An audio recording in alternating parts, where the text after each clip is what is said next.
ক্যালেন্ডারের পাতায় আজ সোমবার। আকসা নাকি সকালে, দুপুরে, এমনকি রাতেও এখন পর্যন্ত একটা দানাও মুখে তোলেনি।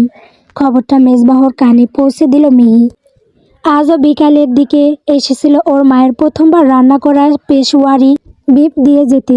তখনই মামিদের কাছ থেকে আকসার ব্যাপারে জিজ্ঞাসা করতেই জানতে পারল আকসা আজ সারাদিন ঘরের বাইরেও বের হয়নি, আর খাবার দিলেও খায়নি।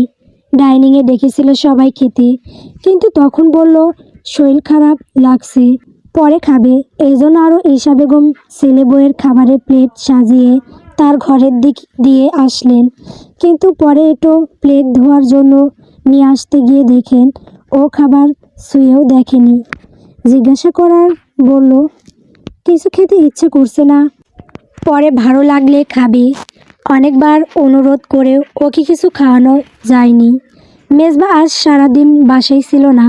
সন্ধ্যার পরে আসতেই বোনের কাছ থেকে এসব কাহিনী শুনতেই ওর মুখের সোয়াল শক্ত হয়ে গেল। সোজা নিজ ঘরে চলে গেল ও। তখন রাত 8টা বাজে। মেজবা ঘরের দরজার সামনে দাঁড়িয়ে দেখলো আকসা বিছানায় শুয়ে আছে উল্টো দিকে ঘুরে, গায়ে একটা কম্বল টেনে দেওয়া ওর। মেজবা আর ভেতরে গেল না, দরজার কাছ থেকেই ফিরে গেল। আকসাকে এক নাগাড়ে ডেকেই চলেছে আকসাকে এক নাগাড়ে, কিন্তু আকসা উঠে বসতে মেজবা নারাজ, এমনকি মুখ ফিরিয়েও দেখছে না। অন্যদিকে ঘুরে শুয়ে আছে ও, যেন একেবারে বিছানার সাথে লেগে গেছে জোকের ন্যায়। লবণ না ছিটালেই উঠবেই না, এমন একটা ভাব। মেজবাহর ধৈর্যের বাঁধ ভেঙে যাচ্ছে প্রতিনিয়ত। হাতে খাবারের প্লেট নিয়ে কতক্ষণ এভাবে ডাকাডাকি করা যায়? বিরক্ত হচ্ছে প্রচুর।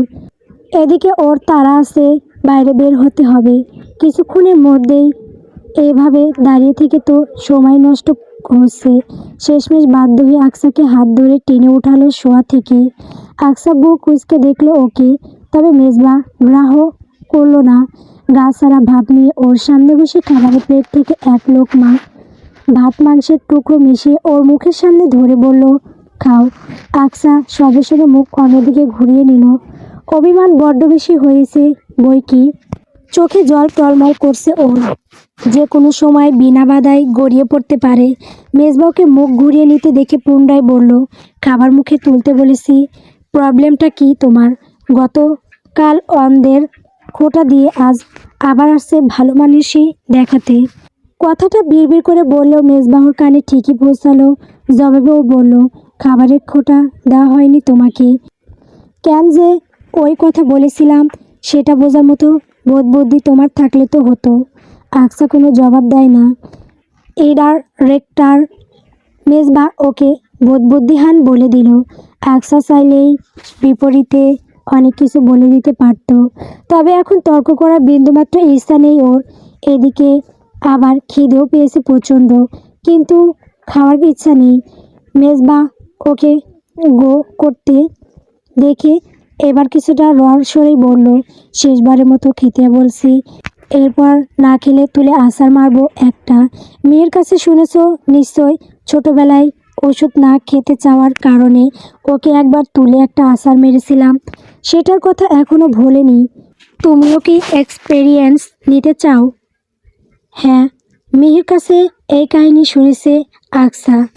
বড় ভাই হিসেবে মেজবা যেমন সবচেয়ে ভালো, তেমনি শাসনের ক্ষেত্রেও সবচেয়ে কঠোর। এইটুকু তো এতদিনে বুঝেই গেছে ওর। মেজবাকে এখন রাগানোর সুবিধের মনে হলো না আকসার, তাই চুপচাপ ওর হাতে খেতে শুরু করলো। এর মধ্যেই মেজবা শান্ত গলায় বলল গতকাল যে শাড়িটা পরিয়েছিলাম ওরকম সেম শাড়ি আবার খুঁজে এনে দেব তোমাকে। আকসা সঙ্গে সঙ্গে খাওয়া থামিয়ে দিল। বিরোধ করে বলল না, আমার অন্য কোনো শাড়ি লাগবে না, যেটা পরিয়েছিলেন ওটাই লাগবে। হ্যাঁ, সেটাই তো বললাম, ওই সেম শাড়ি এনে দেব। না, আমি নেব না, যেটা পরিয়েছেন সেটা ঠিক করে নিয়ে আসুন। অন্য কোনো শাড়ি আমি নেব না। পোড়া জিনিস কখনো ঠিক করা যায়? হ্যাঁ, এটাই বলছি মেজবা, পোড়া জিনিস যেমন এই ধরুন পুড়ে ছারখার হয়ে যাওয়া হৃদয়, এটা কখনো ঠিক হতে পারে কি? গতকাল আপনি যেভাবে আমার হৃদয়কে পুড়িয়েছেন সেটা কোনো দিনও ঠিক হবে না। সমস্যা শখের শাড়ির বিষয়ে আর নাই বলি। মেজবা এ কথা শুনে হাসলো সামান্য, তারপর কথাক্ত মেশানো গলায় বলল, ঠিকই বলেছ আকসা, পড়ে যাওয়া শাড়ি আর পুড়ে যাওয়া হৃদয় কখনো ঠিক হয় না। আবার দেখো, কাঁচের গ্লাস যেমন ভেঙে গেলে সহজে জোড়া লাগে না, আর লাগলেও তাতে ফাটলেও চিহ্ন ঠিকই থেকে যায়, তেমনই ভাঙা হৃদয়ে কখনো জোড়া লাগানো যায় না। ব্যথার চেষ্টা। মেজবা সামান্য উপহাসে হাসলো, তারপর প্লেটটা আকসার কোলের ওপরে রেখে বলল, বাকি খাবারটুকু নিজে খেয়ে নাও। মেজবা ঘর থেকে বাইরে যাওয়ার জন্য পা বাড়ায়, আবার কি মনে করে যেন থেমে দাঁড়ালো। তারপর পিছনে ঘাড় ঘুরিয়ে আকসাকে উদ্দেশ্য করে গম্ভীর স্বরে বলল, আরেকটা কথা, এ বাড়িতে থাকাকালীন যেন কখনো না খেয়ে থাকতে না দেখি। অন্যের রাগ খাবারের উপরে দেখানো আমার পছন্দ নয়। এ বাড়িতে থাকতে হলে 3 বেলা নিয়ম করে ঠিক মতো খেয়ে দিয়ে থাকতে হবে। আজ রবিবার, মেজবাহর বাসায় আসার সপ্তাহ দেড়েক ফুরালো বলে। আজ ওদের আত্মীয়ের বেড়াতে আসার কথা। আকসার নানি শাশুড়ি আর শাশুড়ির খালাতো ভাই বোনদের আসার কথা রয়েছে সকাল থেকে, তাই রান্নাঘরে এক ধারে কার্যকর্ম চলছে। ঈশা বেগম সবাইকে সকালে নাস্তা করিয়ে রান্নাঘরে ঢুকিয়েছেন ছোট যাকে নিয়ে। আকসা সকালের নাস্তা সেরেই ছাদে গিয়ে বসেছে। গতকাল আকাশ পুরো কালো মেঘে ঢাকা ছিল, একটুও রোদের দেখা পাওয়া যায়নি। আজ মোটামুটি রোদ উঠেছে, এটাও কতক্ষণ থাকবে বলা যায় না। তাই ওরা সবাই ছাদে পাটি বিছিয়ে বসেছে রোদ পোহানোর জন্য। ছোট ফুপু কিছুক্ষণ আগে এসেছেন। মিহি তার ছোট ভাইকে মায়ের কাছে রেখে সোজা ছাদে চলে এসেছে। মিহি এসে আকসার পাশে বসে বলল, আকসা ওকে দেখে বলল, তোমার এত দিনে আসার সময় হলো তাহলে? মিহি ঠোঁট উল্টে জবাব দিল, আর বলো না ভাবি, পড়াশোনার চাপে সিরে চ্যাপটা হয়ে যাচ্ছি, সময়ই হয়নি। এই কদিন পড়াশোনার করার চাইতে বিয়ে করে সংসার করা সহজ। বিয়ে করা ভালো না মিহি, বিয়ে করা ভালো, একথা ভেবে থাকলে চরম ভুল করবে। আকসা উদাস দৃষ্টিতে আকাশে পানে তাকিয়ে থাকে। ওর বুক বার করে দীর্ঘশ্বাস নেমে আসে। একমাত্র ভাবিকে এমন উদাস থাকতে দেখে মিহিও একটু মন খারাপ হয়, আবার একই সাথে কৌতূহলীও হয়। কেন তার ভাবির মন খারাপ? আর বিয়ে সম্পর্কে সদ্য বিবাহিতা একজন মেয়ে এমন কথাই বা বলবে কেন? মেয়ে একটুখানি নড়ে চড়ে বসলো, আশেপাশে তাকিয়ে দেখলো রিমু আর তাহসিন বাদে আর কেউই নেই আশেপাশে। ওরা নিজেদের মধ্যে গল্প করতে ব্যস্ত। মেহি নিচু স্বরে আকসাকে প্রশ্ন করলো, ভাইয়ার সাথে কি কিছু হয়েছে তোমার? না তো কি হবে? আকসা প্রশ্নটা শোনা মাত্রই তৎক্ষণাৎ চমকে উঠে ঘন ঘন মাথা নেড়ে জবাবটা দিল। মিহি তবু বিশ্বাস করলো না। ব্যাপারটা কিঞ্চিত হলেও ধরতে পেরেছে ও, যেহেতু ওরা সমবয়সী। মিহি আকসাকে ভরসা দিয়ে বলল, আমি তো তোমার বন্ধুর মতো, তাই না বলো? আমাকে বলতে কি অসুবিধা? নির্দ্বিধায় ভরসা করে বলতে পারো আমাকে। কাউকে বলবো না, বরং তোমার উপকার করার চেষ্টা করব। আকসা একটু আশেপাশে তাকালো, তারপর লুকোচুরি দৃষ্টিতে ফিসফিসিয়ে বলল, এখন নয়, সন্ধ্যার পর এসো আমার ঘরে, তখন বলবো। এখন বলা সমীচীন হবে না। আচ্ছা ঠিক আছে। মিহি জানালো সে সন্ধ্যার পরে আকসার ঘরে গিয়ে সব শুনবে। আকসার বুক ধুকপুক করতে লাগলো। আকসা ঘরে এসে বুক শেলফে এলোমেলো হয়ে থাকা ওর বইগুলো ঠিকঠাক করে গুছিয়ে রাখছিল। গতকাল রাতে পড়তে পড়তে টেবিলের ওপরেই ঘুমিয়ে গিয়েছিল। তারপর সকালে উঠে আর টেবিলের ওপরের বইপত্র গুছিয়ে রাখা হয়নি। সাধারণত মেজবাহর ঘর ও নিজে গুছিয়ে রাখে, কিন্তু আজ নাকি মেজবা ভোরবেলা বাইরে চলে গিয়েছে। আকসা ঘুম থেকে উঠে ওকে দেখতেও পায়নি। শহরে কত শত বন্ধু বান্ধব মেজবাহর। 3 সপ্তাহের ছুটিতে এসে বন্ধুদের সাথে ঘোরাফেরা হচ্ছে বেশি, বাড়িতে প্রায় থাকে না বলেই চলে। সকাল, দুপুর আর রাতের খাবারের সময়ে টেবিলে ভদ্রলোককে পাওয়া যায়, তাও কখনো কখনো রাতের বেলা থেকে না। অনেক সময় তো আকসার শাশুড়ি মা ছেলের জন্য রাত জেগে অপেক্ষা করে বসে থাকেন। যখন ছেলে বাড়ি ফিরে তখন তাকে নিজ হাতে খাইয়ে দিয়ে ঘুমাতে যান তিনি। আকসা একটু পরে গোসলে যাবে। মেজবা অগোছালো দেখতে পারে না। ও আসার আগে নিজে থেকে এলোমেলো করা ঘরটা গুছিয়ে নিল।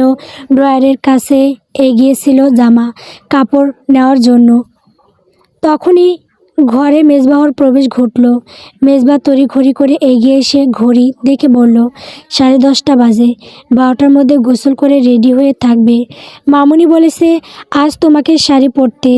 বাসায় মেহমান আসবে নতুন বউকে দেখতে, তাদের সামনে শাড়ি পরে যেতে হবে নাকি?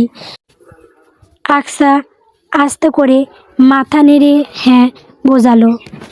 মেজবা বিছানার দিকে যেতে গিয়েও পেছনে এগিয়ে আসলো পুনরায়। আকসার প্রায় কাছাকাছি এসে দাঁড়িয়ে ওর চোখে চোখ রাখলো। মেজবাহর চোখ দুটো ভীষণ তীক্ষ্ণ, শিকারি ঈগলের ন্যায়। স্বাভাবিকভাবে তাকালেও মনে হয় খুব ধারালোভাবে তাকিয়েছে। ও হ্যাজেল চোখের দিকে কখনোই বেশিক্ষণ তাকিয়ে থাকতে পারে না আকসা। সম্মোহন ধরে যায় ওর। অন্তত মেজবাহর চোখের মোহর আটকাতে চায় না ও। এই জন্য এক পলক তাকিয়ে দৃষ্টি সরিয়ে নেয়। তা দেখে মেজবা হিসিয়ে বলে, ওদিকে কি দেখেছো? আমার চোখের দিকে তাকাও। ছোট্ট একটা ধমকে আকসা এবার মেজবাহর চোখে চোখ রাখলো। মেজবাহর মুখমণ্ডলী পর্যবেক্ষণ করে ফের বলল, তোমার সুতির শাড়ি আছে? জি আছে। আর কি যেন পুরো? ওটা শাড়ির সাথে ব্লাউজ, তাই না? জি। ওগুলো আছে সুতির? জি আছে। ওকে, তাহলে তো হলোই। শোনো, সুতির শাড়ি আর ব্লাউজ পরবে আজ। মা চাচিরা সবসময় সুতির শাড়ি পরেন, দেখতে মার্জিত লাগে। তাছাড়াও আমাদের ফ্যামিলিতে বাড়ির মেয়ে বউয়েরা আজে বাজে পোশাক পরে চলাফেরা করে না। এমন কোনো হিস্ট্রিও নেই তোমাকেও যেন পড়তে না দেখি। যেগুলো বলেছি সেগুলো পড়বে, অন্য কিছু নয়। Got it. আকসার মনে হলো মেজবা যেন রীতিমতো আদেশ করছে ওকে। লোকটা কি মনে করে ওকে? ও কি আজে বাজে পোশাক পরে চলাফেরা করেছে কখনো? তাহলে এভাবে শাসিয়ে কথা বলার মানে কি? আকসার মনে মনে রাগ হলো খুব। এমনকি ও জেদ ধরে সিদ্ধান্ত নিল মেজবাহর কথার সম্পূর্ণ বিপরীত কাজ করবে আজ। মেজবা না বললেও ও এমনিতেই সুতির শাড়ি পরত, কিন্তু এখনও ভিন্ন কাজ করবে। কারণ লোকটা ওকে অপমান করছে। যা ইচ্ছে তাই ভাবে, আজ তারও অপমান করা তবেই ক্ষান্ত হবে ও। অতিথিরা এসেছেন কিছুক্ষণ হলো। তাদের আসার কথা ছিল 11:30টার মধ্যে। রাস্তায় জ্যাম থাকায় আসতে কিছুটা দেরি হয়েছে। প্রায় দুপুরের খাবার সময় হয়ে গেছে বলা যায়। তাই তারা আসা মাত্রই তাদের জন্য টেবিলে খাবার দেওয়া শুরু হয়েছে। ঈশা বেগম আগে যে তার মায়ের সাথে কথা বলে আসলেন। মেজবাহর নানুবু ওর বিয়ের সময় অসুস্থ থাকায় আসতে পারেনি। তিনি থাকেন বড় ছেলের কাছে। মা অসুস্থ থাকায় তারা আর ছোট বোনটি আসতে পারেনি এখানে। দীর্ঘ 8 ঘন্টার জার্নি তো আর কম কথা নয়। তার ওপর বিয়েটা হয়েছিল হুট করেই। মেজবা আগেই নানুবুর কাছে গিয়ে বসেছে। বড় নাতি হওয়ারও ছোটবেলা থেকেই সবচেয়ে বেশি আদরের নাতির মাথায় হাত বুলিয়ে দিচ্ছিলেন। হঠাৎ কিছু একটা মনে পড়তেই তিনি বললেন, ও নাতিন, তোমার বউ কই? মেজবাহর আকসার কথা খেয়াল হলো তখন। ফাতেমা খাতুন পাশে দাঁড়িয়েছিলেন। বললেন, বউ তৈরি হচ্ছে তো, আনছি। ছোট চাচি বারান্দা পেরিয়ে চলে গেলেন আকসাকে ডেকে আনতে। এই যে আমাদের ভাবি এসে গেছে। মেজবা খস মেজাজে গল্প করছিল নানির সাথে।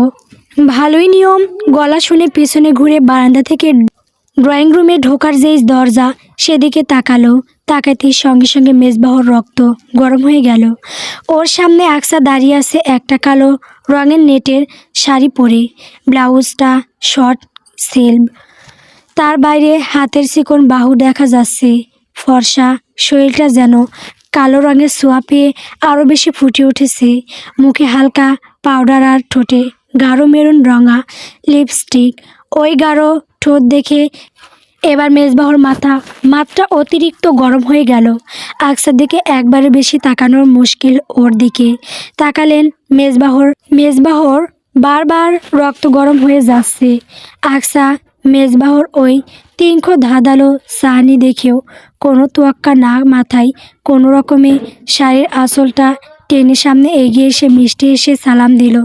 ছোট খালা উঠে এসে ওকে হাত ধরে নিয়ে গিয়ে সোফায় নিজের পাশে বসিয়ে দিলেন। আকসা সবার সাথে কথা বলার ফাঁকে ফাঁকে আর চোখে বারবার মেজবাহকে দেখছে। মেজবাহ নানু বুড়ির পাশে বসে কদ্দ চাহনিতে ওর দিকেই তাকিয়ে আছে এক দৃষ্টিতে। সম্পূর্ণ পর্যবেক্ষণ করছে ওকে। হাতে দুগাছি কালো রঙের কাছে চুড়ি পরেছে ও, অথচ ওকে মেজবাহর সামনে মেজবাহর মামুনি বিয়েতে দেওয়া স্বর্ণের বালা গাছা পরতে বলে গিয়েছেন। মেজবাহ বলেছিল ওকে। আকসা সেই কথা শোনেনি, বরং ওর কোনো কথাই শোনেনি। মেজবাহ সেখানে বেশিক্ষণ বসলো না, দূরত্ব উঠে দাঁড়িয়ে বারান্দার দিকে এগিয়ে পিছু ফিরে বলল, আকসা একটু রুমে আসো তো, আমার শার্ট বের করে দিয়ে যাও। নানিবু বললেন, ও পরে যাক নাতিন, বরে তো দেখি নাই এর আগে, এখন একটু মন খুইলা দেখে নিই। মেজবা তার নানুবুর সব কথা শুনে এবং মান্য করে, তবে এই কথাটা ও শুনল না। সরাসরি বলল, হবে না নানুবু, ওকেই আসতে হবে। আকসা দ্রুত আসবে। মেজবা কথাটা বলেই ভেতরে চলে গেল। নানিবু হালকা এসে তার ছেলে মেয়েকে বললেন, দেখছস ইরিন, আমার নাতিনরা বিয়া কইরাই কেমন বইয়ের আসল বন্ধ হইয়া গেছে। এখন তো মনে হয় তার বউ ছাড়া চলেই না। কি নাতি বউ?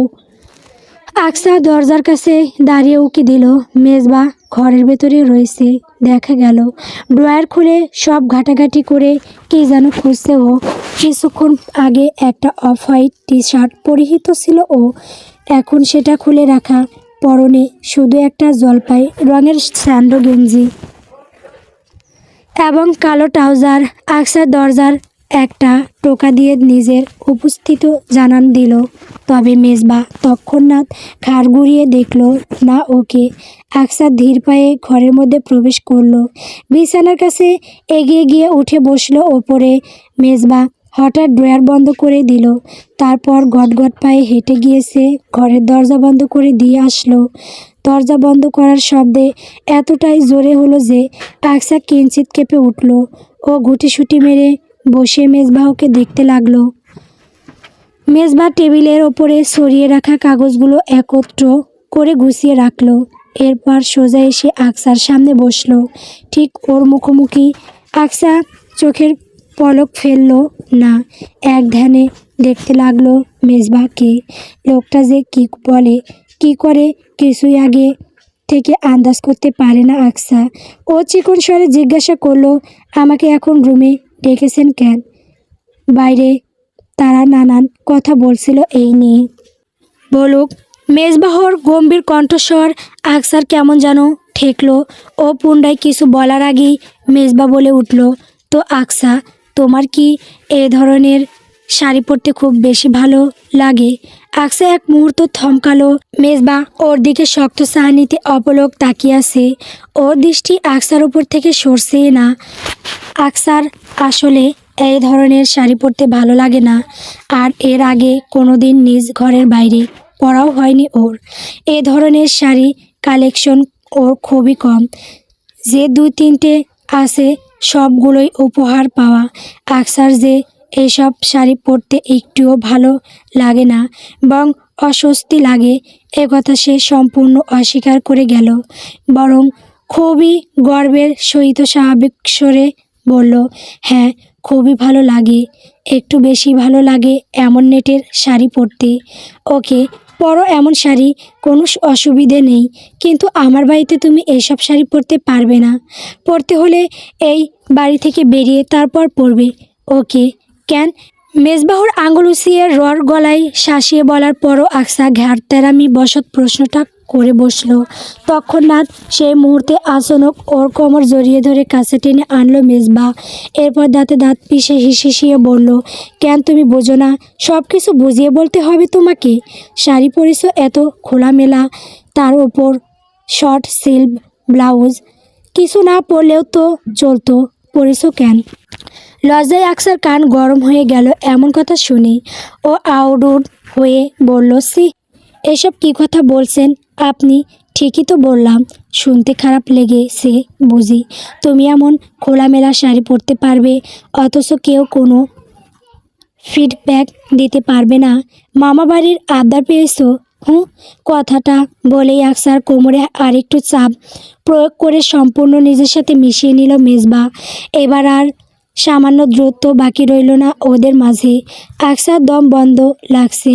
মেজবাহর পুরুষালী স্পর্শ, নাকি ওর শরীর থেকে এসে লাগাচ্ছে না পরিচিত পারফিউমের ঘ্রাণ, মেজবাহর বাড়ি গলার আওয়াজ আর আর ওই নেশালো চোখ দুটো, সব যেন আকসাকে পাগল করে দিচ্ছে। এতটা কাছে তো কখনো দেখাও হয়নি। প্রথম স্পর্শ তো মামুলি হিসছিল, বিয়ের সপ্তাহ হতে চলল, অথচ আজ দ্বিতীয়বার এই লোকটার ছোঁয়া পাওয়া গেল, তাও রাগের বসে ছোঁয়া। তবুও স্বামী স্পর্শ তো অদ্ভুত বিমোহিত করছে। আকসার মনে হচ্ছে এই বুঝি অজ্ঞান হয়ে যাবে, তবে হলো না।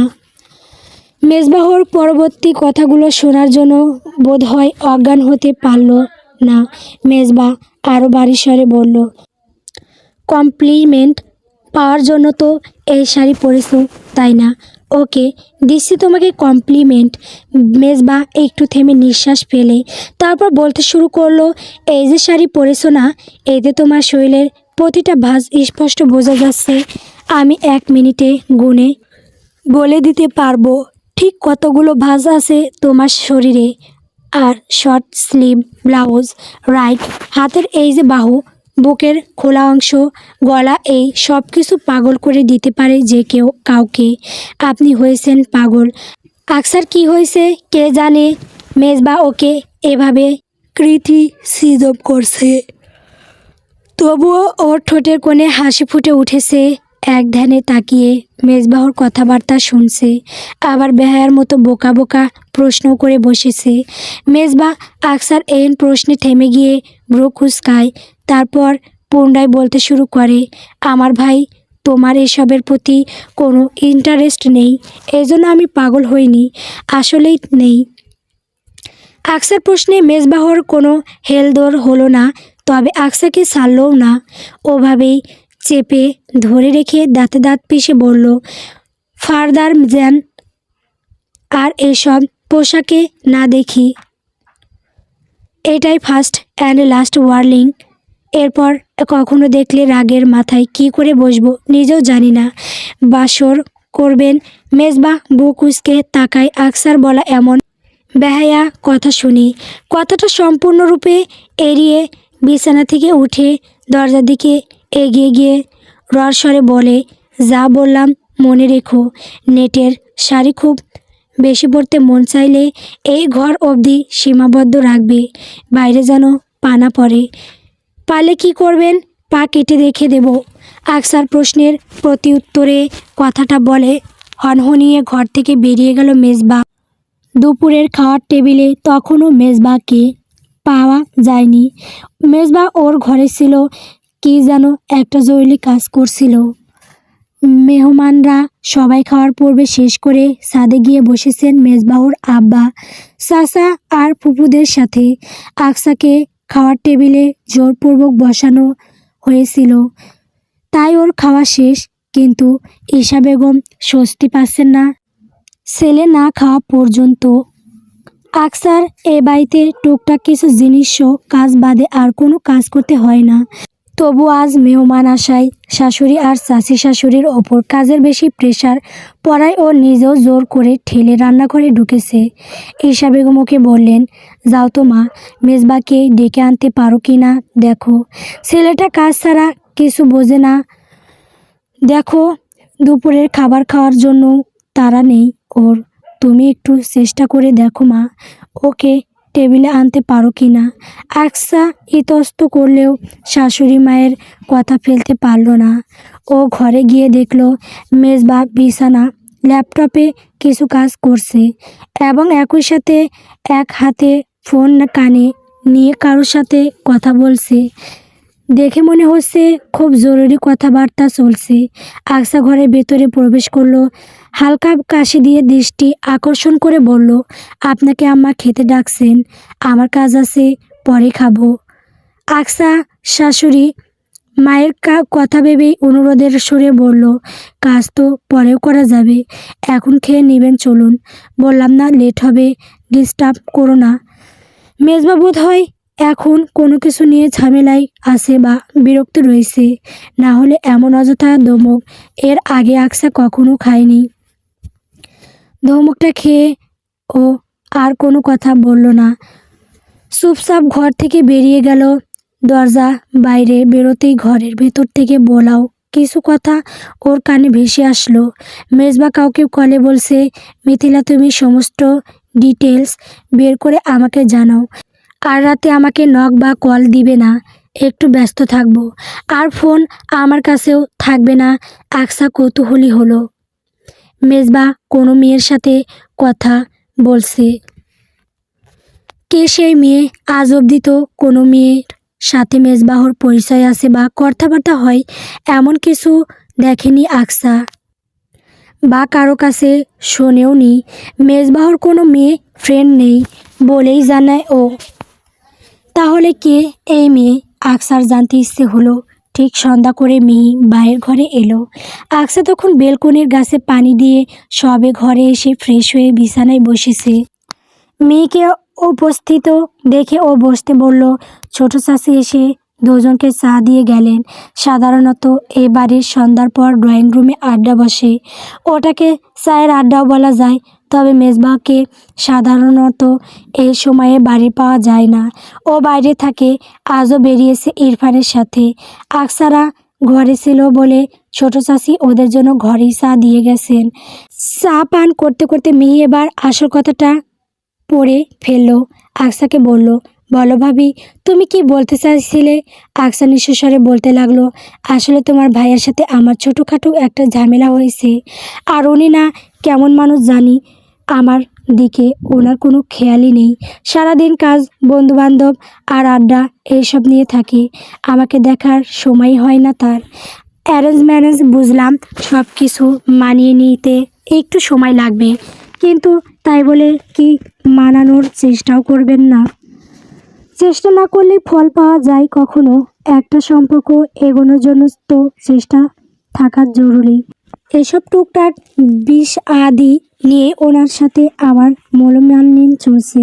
মূল কথা হচ্ছে আমাদের দিকে ওনার কোনো মনোযোগ নেই। আকসা অনেক কথা চেপে গিয়ে মূল কথাটা বলল, সব কথা আবার বলা যায় না।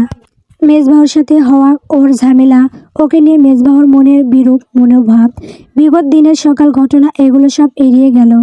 ওর কথা শুনে মেয়ে খুব চিন্তিত হয়ে বলল, এটা তো খুব চিন্তার বিষয় ভাবি। অবশ্য তুমি চাইলে আমি তোমাকে কিছু সাজেশন দিতে পারি। তুমি কিভাবে? আকসা কৌতূহলী হয়ে প্রশ্ন করতে মেয়ে একগাল হেসে জবাব দিল, কারণ আমি একজনের প্রেমিকা, তাই আমার এসব সম্পর্কে খুব ভালো ধারণা আছে। আকসার চোখ খুব বড় বড় হয়ে গেল। মিহি প্রেম করে? এতদিন তো ধরাই যায়নি। আকসা ওকে কোনোই দিয়ে খোঁচা মেরে মজা করে বলল, হো সুপা রুস্তম নিকলা, তোমার প্রেম কাহিনী শুনলাম না কিন্তু। মেয়ে একটু লজ্জা পেয়ে বলল, সেসব পরে বলবো, আগে তোমার দিকটা দেখি। তোমার সমস্যা তো খুবই জটিল, কারণ আমার ভাইয়া তো এর আগে কখনো কোনো প্রেম করেনি, তাহলে তোমাকে কেন এড়িয়ে যাবে? আকসা সেই মিথিলা নামক মেয়েটার কথা মেয়েকে তৎক্ষণাৎ কিছু বলল না। মেয়ে কিছুক্ষণ ভেবে পুনরায় বলল, আসলে আমার ভাইয়া ডিফেন্স জব করে, তো এই জন্য হতে পারে একঘেয়েমি লাইফ কাটাতে কাটাতে এখন বিয়ে, সংসার এসবের প্রতি অনীহা চলে এসেছে কিছুটা। এই অনীহা কিন্তু তোমাকেই কাটাতে হবে ভাবি। একটা সম্পর্কে কেউ একজন না এগোলে সম্পর্ক এগোনোটা দুঃখর। আকসা বলল, বুঝতে পারছি আমি, এখন তোমাকে একটা পার্সোনাল কোয়েশ্চন করতে চাই। যদি তুমি কিছু মনে না করো তবেই। এটা মূলত তোমার করতেই জিজ্ঞাসা করা। আমার কোনো সমস্যা নেই, তুমি জিজ্ঞাসা করতে পারো। সম্পর্ক সেরকম কিছু হয়েছে? আকসা একটু লজ্জা পেয়ে বলল, টাচ অবধি করে না। কথাটা শোনা মাত্রই মি হইরে করে বলল, আই হাই, কি বলো? আমার ভাই এত আনরোমান্টিক? আকসা ঘন ঘন মাথা নাড়ালো। মি বিজ্ঞের মতো কিছুক্ষণ ভেবে বলল, উপায় একটা পেয়েছি, কিন্তু তুমি কাজটা ভালোভাবে করতে পারলেই সফল। কী কাজ? ট্রিক্স খাতাতে হবে। তোমাকে ভাইয়ার কাছাকাছি যাওয়ার চেষ্টা করতে হবে। পুরুষ মানুষ যতই কঠোর হোক না কেন, বইয়ের ছোঁয়া পেলে একটু হলেও গলবেই। কিন্তু কিভাবে? ভাইয়ার সামনে সেজে গুজে গিয়েছো কখনো? সেভাবে যাওয়া হয়নি। শোনো, আজ রাতে একটা মাথা নষ্ট করা সাজ দেবে। আই মিন, যাতে ভাইয়া ইমপ্রেস হয়, এতেই কাজ হবে। আকসা একটু হতভম্ব হলো, সন্দিহান হয়ে বলল, সত্যি কাজে দেবে? হ্যাঁ দেবে বই কি। জর্জেট শাড়ি, শর্ট সিলবাউস, ঠোঁটে গাঢ় করে লিপস্টিক আর চোখে চিকন কাজলের রেখা, একদম পারফেক্ট। কল্পনা করছি আমি তোমাকে মারাত্মক সুন্দর লাগবে। এমনিতেও তুমি অনেক বেশি সুন্দর, তার ওপর সাজলে তো ভাইয়া আর তোমার থেকে দূরে থাকতেই পারবে না। মেহের সাথে আলোচনা করে সব কিছু ঠিক করে নিল আকসা। এরপর রাত হওয়ার জন্য অপেক্ষা। মেজবাহর বোধহয় আজ রাতেও ফিরতে দেরি হবে। যাক, ভালো সুযোগ। আকসা তাহলে বেশ সময় পাবে সাজগোজ করার জন্য। সচরাচর কখনো সাজে না ও, তাই কাজটা একটু জটিল ওর কাছে। এই জন্য সময় প্রয়োজন। সেই সময়টা তো পাওয়া গেল। সবাই রাতের খাবার খেয়ে ঘুমিয়ে গেছে অনেকক্ষণ আগেই। শাশুড়িও আজ ঘুমিয়ে গেছে তাড়াতাড়ি। আকসা বাইরে এক চক্কর কেটে দেখে এসেছে। তারপর ঘরের দরজা আটকে দিয়ে তৈরি হতে শুরু করেছে। শাড়ির কুচি ঠিক করে ইচ্ছাকৃতই আজ বুকের এলোমেলোভাবে ওপর ফেলল।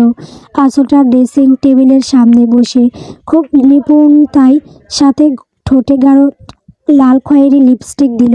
মুখের কোনো প্রসাধনী দিল না। চুমু খেতে গিয়ে মুখে লাগানো বেবি পাউডার মেজবাহর ঠোঁটে লাগলে নিশ্চয়ই বিরক্ত হবে, তাই ওটা বাদ। চোখে চিকন করে কাজল দেওয়ার পর সব শেষে কপালে ছোট্ট একটা স্টোনের টিপ বসিয়ে দিল।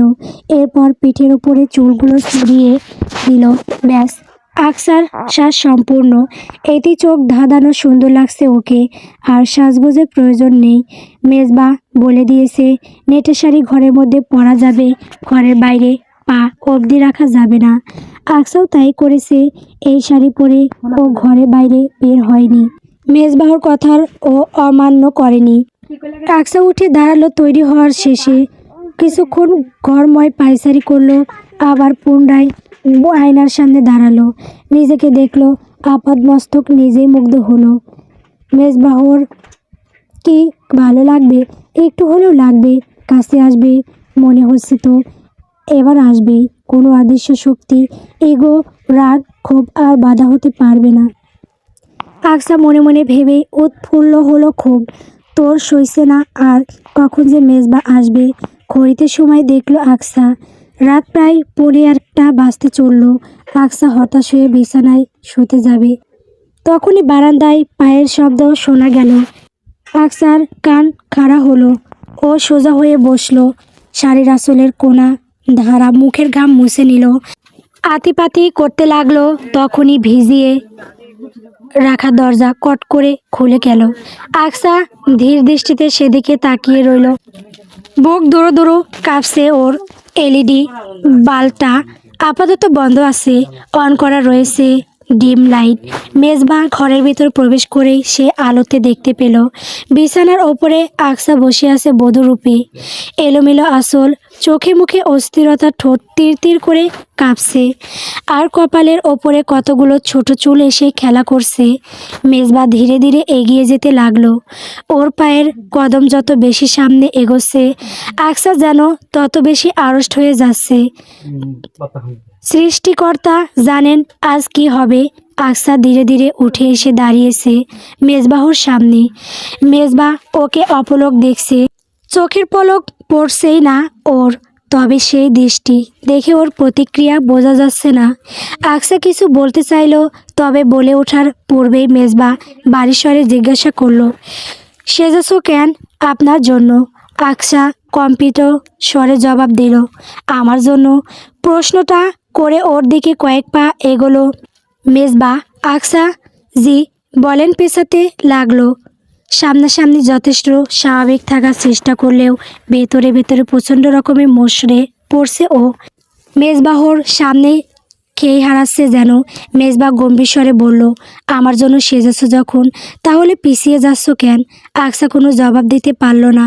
মেজবা পুনরায় বলল, কি হলো? কথা বলো না যে? জবাব দাও। পেছানোর কারণ কি? ভয় পাচ্ছ আমাকে? না, আমি ভয় পাচ্ছি না। পুনরায় পেছাতে পেছাতে কম্পমান গলায় বলল আকসা। পেছানোর আর কোনো জায়গা নেই, দেওয়ালের সাথে আটকে গেছে ও, আড়ষ্ট হয়ে দাঁড়িয়ে আছে সেখানে। মেজবা বাঁকা হেসে বলল, ভয় পাচ্ছ না যখন, তাহলে সামনে আসো। আকসা তবুও আসলো না। এক পর্যায়ে মেজবা ওর কোমর জড়িয়ে ধরে টেনে নিজের কাছে নিয়ে আসলো।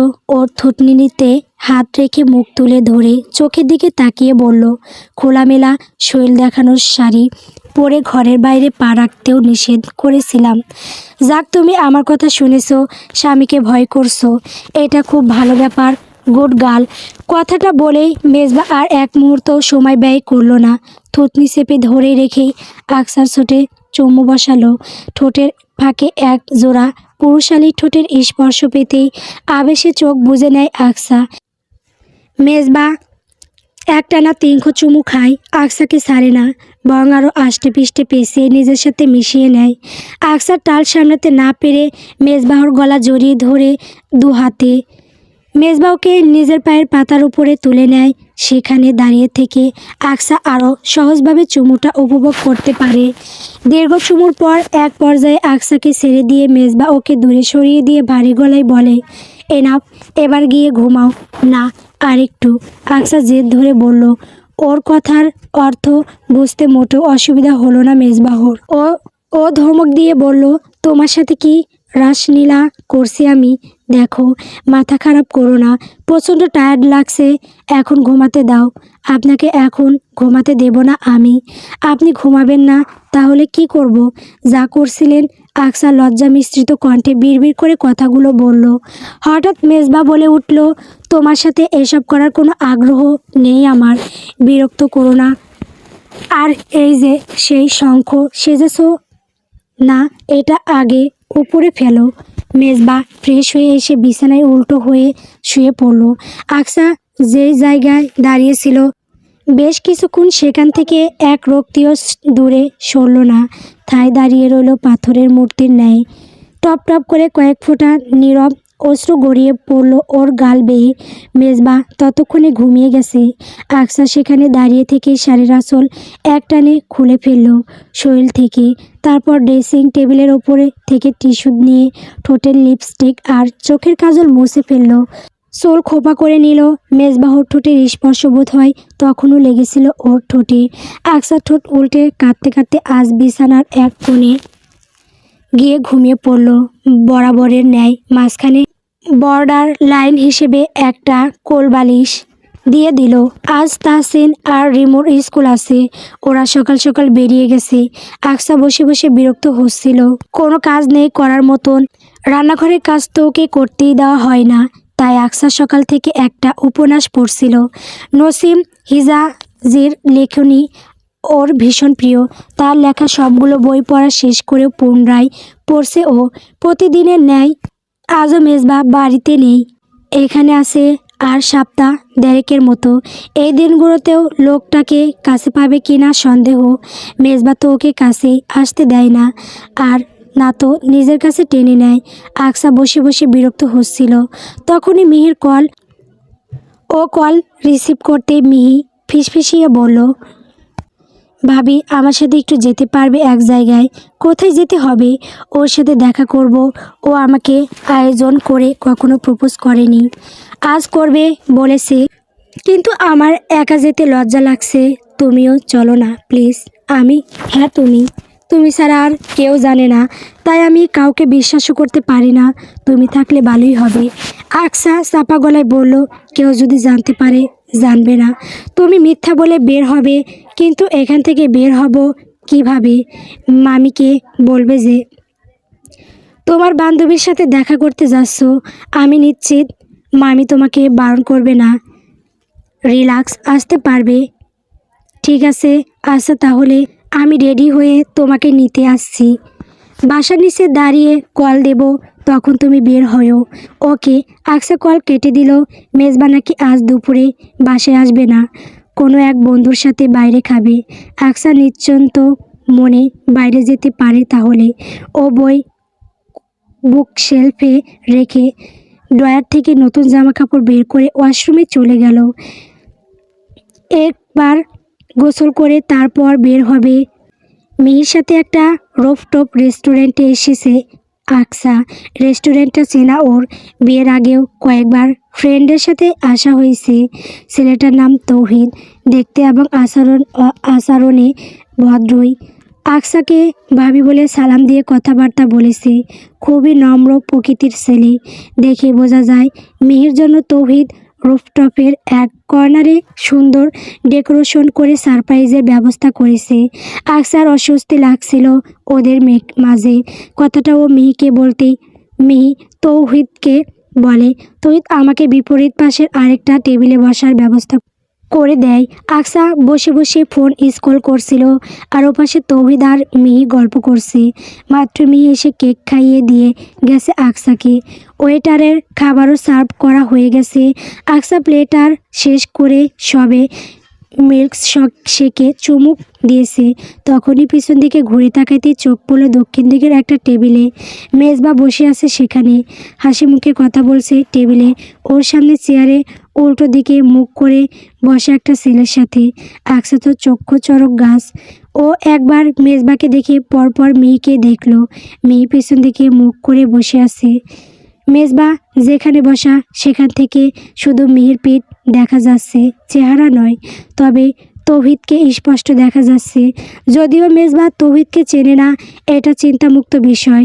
তবে মিহি এখান থেকে উঠলেই তো মেজবাহর চোখে পড়বে, কারণ রফটপে প্রবেশপথের পাশেই বসেছে ওরা। মেজবা নিশ্চয়ই বোনের প্রেম পছন্দ করবে না, আর আকসা মেহিকে হেল্প করছে জানলে ওকেও আস্ত রাখবে না। পরবর্তী ঘটনা ভেবে আটকে উঠল আকসা। মিল্ক শেক বাকি যেটুকু ছিল তা আর ওর গলা দিয়ে নামলো না। আকসা হাত নাড়িয়ে মেহিকে ডাকার চেষ্টা করলো, তবে মেহি যেহেতু ওর দিকে ফিরে বসেনি, তাই ও বুঝতে পারলো না। আকসা মুখে চেপে ধরে রাখা ওড়নাটা ভালোভাবে জড়িয়ে এবার চাপা স্বরে ডাকতে লাগলো, মিহি, এই মিহি। আরে শোনো ভাই, গিদিটা প্রেমের চক্করে দিন দুনিয়া ভুলে গেছে। এদিকে ওর ভাই ওখানে বসা আজরাইলের হাতে আজকে ধরা পড়লে আস্ত রাখবে না। শেষ কয়েক বাক্য বিড়বিড় করে আওড়ায় রে। পুনরায় মেয়েকে ডাকতে লাগলো আকসা। হঠাৎ ওর অনুভব করতে পারলো ওর পিছনে কেউ দাঁড়িয়ে আছে। আকসা চকিতে মাথা ঘোরাতেই দেখলো মেজবা দাঁড়িয়ে আছে ওর সামনে। মেজবাহর হাত দুটো প্যান্টের পকেটে গুজে রাখা, মুখ গম্ভীর, ব্রুকুসকে তাকিয়ে আছে আকসার দিকে। ওক তড়িঘড়ি করে উঠে দাঁড়ালো মেজবাহর সামনে। কম্পমান গলায় জিজ্ঞাসা করলো, আপনি এখানে? হ্যাঁ আমি এখানে। আমাকে এখানে এক্সপেক্ট করনি তাই তো? কথাটা বলে মেজবা সামনে দেখে, তারপর পুনরায় বলে, একা কেন? যার সাথে আড্ডা মারতে এসেছো সে কোথায়? কে সেই ব্যক্তি? আমি একটু দেখি তাকে। মেজবা আশেপাশে তাকাতেই আকসা আচানক ওর সামনে এসে দাঁড়িয়ে হাত ধরে ওকে উল্টো দিকে ঘুরিয়ে নিল যাতে মেহিকে দেখতে না পায়। আকসা মেজবাহুর হাত মুঠোয় জড়িয়ে ধরে কাকুতি মিনতি করে বলল, চলুন না, আমরা বাইরে গিয়ে কথা বলি। বাইরে কেন? মেজবাহুর খক্কা লাগলো। ও ভ্রুকুচকে সন্দেহান চোখে একবার দেখলো আকসাকে। আকসার ভিত এবং আতঙ্কিত মুখটা ওর মনের সন্দেহ আরও বেশি বাড়িয়ে দিল। ও জোরপূর্বক আকসাকে সরিয়ে দিয়ে সামনের দিকে এগোলো। আকসা শত চেষ্টা করে ওকে আটকাতে পারল না। মেজবা আর কয়েক কদম এগোতেই দেখলো মিহি বসে আছে একটা ছেলের সাথে। মেজবা এক মুহূর্ত থমকালো। মিহি তো মেজবাকে দেখেই ভয়ে শেষ। তৌহিদ চেনে মেজবাকে, তাই ও ভয় পেল। মেজবা পিছনে তাকিয়ে একবার রাগান্বিত চাহনিতে আকসাকে দেখে নিল। তারপর গম্ভীর স্বরে মিহিকে বলল, ছেলেটাকে বয়ফ্রেন্ড হয় ভাইয়া। ভাইয়ের সামনে মিথ্যা বলতে পারে না মিহি, তাই ভয়ে ভয়ে সত্যিটাই বলে দিল। মেজবা একদম শান্ত রইল। সেখানে বসে তৌহিদের সাথে বেশ কিছুক্ষণ কথাবার্তাও বলল। এরপর ওকে বিদায় জানিয়ে আকসা আর মিহিকে নিয়ে রেস্টুরেন্ট থেকে বেরিয়ে গেল। গাড়িতে থাকাকালীন মেজবা একটা কথাও বলেনি। মিহিকে ওর বাড়িতে দিয়ে এসে আকসাকে বাড়ির অবধি নামিয়ে দিয়ে আবারও বেরিয়ে গিয়েছিল। এখন রাত 11:30। এখন অবধি ফেরেনি লোকটা। ঈশা বেগম আজ আকসাকে বলে গিয়েছেন রাতে মেজবা ফিরলে টেবিলে ওকে খাবার বেড়ে দিতে। এই জন্য আকসা এখনও ড্রয়িং রুমে বসে অপেক্ষা করছে মেজবাহর জন্য। এ বাড়ির সবার রাতে তাড়াতাড়ি ঘুমানোর অভ্যাস। তারা এতক্ষণে যার যার ঘরের দরজা আটকে ঘুমিয়ে পড়েছে। এই জন্য পুরো বাসায় আলোর বিচরণ কম। আকসা ড্রয়িং রুমের লাইট অফ করে বসে টিভি দেখছে। ডাইনিং এর আলো জ্বালানো ছিল, সেখান থেকে হালকা আলো এসে ঠিকরে পড়ছে সেখানে। আকসার অপেক্ষা করতে ভীষণ বিরক্ত লাগে। মেজবাহর জন্য অপেক্ষা না করতে হলে এতক্ষণে এক ঘুম দেওয়া হয়ে যেত ওর। পাশ থেকে ফোন নিয়ে সময় দেখলো ও 12টা বাজতে চলল। আরও কতক্ষণ অপেক্ষা করা লাগবে কে জানে। না পেরে শেষমেশ হোয়াটসঅ্যাপে মেজবাকে টেক্সট দিল ও। লিখলো, বাসায় আসবেন কখন আপনি? মেসেজটা সেন্ড হলো, তার মানে মেজবাহর ফোনের ডাটা অন করা, তবে মেসেজ সিন হলো না। আকসা পুনরায় লিখলো, আপনার জন্য অপেক্ষা করছি আমি, জলদি আসুন। মেসেজ একবারও সিন হলো না। আকসা হতাশ হয়ে টিভি দেখার ব্যস্ত হলো। কল দিলে মেজবা কখনো ওর কল রিসিভ করে না, তাই কল দিল না। আকসা কখন ঘুমিয়ে পড়েছিল ঠিক খেয়াল নেই ওর। ঘুম যখন ভাঙলো তখন রাত 1টা বাজে প্রায়। ঘুম ভেঙেছে অবশ্য একজনের উপস্থিতিতেই। মেজবা সবেমাত্র এসে জুতা খুলে র্যাকে রাখছে। আকসা চোখ ডলে মেজবাকে দেখলো। ও উঠে বসে ওড়নাটা গায়ে ঠিকঠাকভাবে টেনে দিয়ে মেজবা ওকে পিছন থেকে জিজ্ঞাসা করলো, আপনার আসতে এত দেরি হলো কেন মেজবা? তৎক্ষণাৎ মেজবা ঘাড় ঘুরিয়ে কর্কশ স্বরে জবাব দিল, তোমাকে কৈফিয়ত দিতে বাধ্য আমি। বাধ্য হবেন কেন? জাস্ট নর্মালি জানতে চাইলাম। আমি অপেক্ষা করছিলাম তো আপনার জন্য। সোফা থেকে উঠে মেজবাহর সামনে এগিয়ে এসে কথাটা বলল আকসা। মেজবা চড়া গলায় বলল, অপেক্ষা করতে কে বলেছে তোমাকে? আমি বলেছি না, আম্মা বলেছিল আর কি। আকসা আমতা আমতা করলো, আমার খাওয়া নিয়ে তোমার ভাবতে হবে না, চোখের সামনে থেকে সরো। কথাটা বলে মেজবা উল্টো দিকে পা বাড়াতে আকসা দ্রুত এগিয়ে গিয়ে ওর হাত টেনে ধরে কাকুতি মিনতি করে বলল, প্লিজ খেয়ে যান, মুখ শুকনো লাগছে আমার, নিশ্চয়ই খিদে পেয়েছে। আমার যে খিদে পেয়েছে এ কথা তোমাকে কে বলল? চকিতে ঘুরে দাঁড়িয়ে কথাটা বলল মেজবা। এদিকটাই অন্ধকার বলে মেজবাহর মুখে পরিষ্কার দেখতে পাচ্ছে না আকসা। আকসা বিড়বিড় করে কিছু বলার পূর্বে আচমক মেজবা ওর হাত ধরে হ্যাকসা টানে কাছে নিয়ে আসলো। কোমর আষ্টে পিষ্টে জড়িয়ে ধরলো দু হাতে। এই মুহূর্তে দুজন খুব কাছাকাছি, যতটা কাছে থাকলে গরম নিঃশ্বাস একে অপরের মুখের ওপর পড়ে। এবার কাছ থেকে বিদেই আকসা বুঝতে পারল মেজবাহর দৃষ্টি ওর ওপরেই। ধীর হাতে আকসার কানের পাশে এলোমেলো চুলগুলো গুজে দিল মেজবা। তারপর ফিসেল কণ্ঠে বলল, এখন অন্য কিছু খাবো। অন্য খাবার কি? আকসা কম্পমান স্বরে প্রশ্নটা করতে মেজবা ওর নিটোল ঠোঁট জোড়া আকসার ঠোঁটের সাথে মিশিয়ে দিল। আকসার বুক কেঁপে উঠল, জ্ঞান হারানোর উপক্রম হলো। তবু মেজবা ছাড়ল না। দীর্ঘ 5 মিনিট পর ঠোঁট ছেড়ে ঘাড়ে মুখ গুজতে আকসা আমতা আমতা করে মেজবা রাতের খাবারটা বলল, খাচ্ছি তো, ডিস্টার্ব করো না। আকসা আর একটা কথাও বলতে পারল না। গলার আওয়াজ বের হলো না ওর। জমে বরফ হয়ে গেল যেন। মেজবা ওকে কোণলে তুলে নিয়ে ঘরের দিকে এগোলো। আকসা থামালো না মেজবাকে, তবে একবার মেজবাহর মুখ থেকে ভালোবাসি কথাটা শুনতে চাইলো, কিন্তু মেজবা ওকে একবারও বলল না। ঘরে নিয়ে বিছানায় শুয়ে দিয়ে কপালে, গালে, ঠোঁটে, গলায় এবং ঘাড়ে আরও কতগুলো চুমু খেয়ে ছেড়ে দিল। বলল, এখন ঘুমাও, রাত জেগো না, রাত জাগা পছন্দ করি না। আকসা হতাশ হলো আবারও। এতক্ষণ স্বামীর উষ্ণ আদর দারুণভাবে উপভোগ করছিল। সবে তো আদর করা শুরু করেছিল, শুরুর আগেই শেষ করে দিল। রাত জাগা পছন্দ করেন না, রাত না জাগলে ভালোবাসি হবে কিভাবে? একথা আকসা মুখ ফুটে বলতে পারল না। কম্বল টেনে নিয়ে ঘুমানোর প্রস্তুতি নিল। মেজবা ফ্রেশ হওয়ার জন্য ওয়াশরুমেই যাচ্ছিল। হঠাৎ কি মনে করে ঘুরে আঙ্গুল উঁচিয়ে ওকে শাসিয়ে বলল, আর হ্যাঁ, একটা কথা, সব দালালি বন্ধ করো। তোমার কাজ ওর প্রেমের পাহারাদার হওয়ার নয়, মনে তো ঠাঁই পাওনি কখনো। এসব কারণে মস্তিষ্ক থেকে উঠে যাবে বলে রাখলাম। আকসার আঘাতটা বোধহয় সোজা বুকে গিয়ে লাগলো। চোখ টলমল হলো ওর। এই যে মেজবাহর আকসার এত কাছাকাছি আসা, ওকে শুয়ে দেখা, এত কিছু পরও নাকি মনে ঠাঁই পায়নি। মেজবাহর খালাতো বোনের বিয়ে সামনে, আগুন শুক্রবারে। ওদের সবাইকে নিয়ন্ত্রণ করে গেছে দুদিন আগে। আজ মেহেন্দি অনুষ্ঠান, আজকেই চলে যেতে বলা হয়েছে সবাইকে। সবাই যাওয়ার জন্য প্রস্তুতি নিচ্ছিল আজ। তবে এদিকে আবার আচমক একটা দুঃসংবাদ এসেছে। দুঃসংবাদটা হলো মেজবাহর দাদার বোন মারা গিয়েছে আজ ভোরে। সবাই তখন তাড়াহুড়ো করে সকলের নাস্তা করছিল, কারণ নাস্তা করে তৈরি হয়ে বের হবে মেজবাহর খালামণির বাসা নাটোরের উদ্দেশ্যে। কিন্তু হঠাৎ আসা এই দুঃসংবাদে যাওয়ার আটকে গেল প্রায়। সবাই ড্রয়িং রুমে বসেছিল, এই নিয়েই আলোচনা চলছিল। এদিকে মেজবাহর আব্বু এহসানুল হকের ফুপুর বাসা আবার ঢাকায়, সেখানে যেতেই হয় না গেলেই ব্যাপারটা খুব খারাপ দেখায়।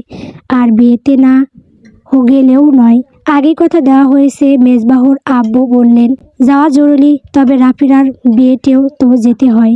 ওদেরকে কথা দিয়েছি, পরিবার থেকে একেবারে কেউ না গেলেও খারাপ দেখায়। মেজবা পাশ থেকে বলল, এক কাজ করলে হয় আব্বু, আপনারা ঢাকায় চলে যান, আর আমরা কয়েকজন বরং নাটোরে যাই, তাইলেই তো দুদিকে রক্ষা করা হচ্ছে। এহসানুল হক ছেলের কথা শুনে ভেবে বললেন, ভালো একটা কথা বলেছেন আব্বা। ঠিক আছে, কথা তাহলে সেরকমই থাক। তুমি বৌমা, রিমু, তাহসিন আর জেমি আর মিহিকে সাথে করে নিয়ে নাটোরে চলে যাও। সেখানে বিয়ে পর্যন্ত থেকে শনিবারে ফিরে এসো। তোমার আম্মা না হয় তার বোনকে বুঝিয়ে বলে দেবে। আর আমরা ইমার্জেন্সি গাড়ি নিয়ে ঢাকায় চলার জন্য বেরিয়ে পড়ছি। ঘণ্টাখানেকের মধ্যেই আলোচনা করায় অবশেষে সিদ্ধান্ত নেওয়া হলো। এরপর মেজবাহর আম্মা আকসাদের তাড়া দিলেন যত দ্রুত সম্ভব তৈরি হয়ে নিতে। যেহেতু তারা গাড়ি নিয়ে ঢাকায় যাবেন, তাই মেজবাহদের বাসে যেতে হবে। মেজবা তৎক্ষণাৎ বেরিয়ে পড়ল বাসে টিকিট কাটত ও ফিরলেই রওনা দিতে হবে সবাইকে। আকসা গতকাল রাতেই শাশুড়ির কথায় সব কিছু গুছিয়ে রেখেছিল। এখন ও জামাকাপড় নিয়ে ওয়াশরুমে ঢুকে গেল। আকসা ওয়াশরুম থেকে বেরিয়ে এলো তখন এর শাশুড়িরা ঢাকার উদ্দেশ্যে বেরোনোর জন্য প্রস্তুতি নিচ্ছেন। আকসাদেরও নাকি আধ ঘন্টার মধ্যেই বের হতে হবে। মেজবা টিকিট কেটে এনেছে। আকসা ওয়াশরুম থেকে বের হতেই মেজবা ঢুকলো। আকসা বেলকনিতে গিয়ে চুল মুছে আসলো। এরপর ড্রেসিং টেবিলের সামনে এসে 10 মিনিট সময় নিয়ে তৈরি হলো। হঠাৎ ও বেড সাইড কেবিনেটের দিকে তাকাতেই খেয়াল করলো মেজবাহর মিনি ব্যাগটা খোলা পড়ে আছে। ক্রেডিট কার্ডটা বাইরের দিকে বেরিয়ে এসেছে।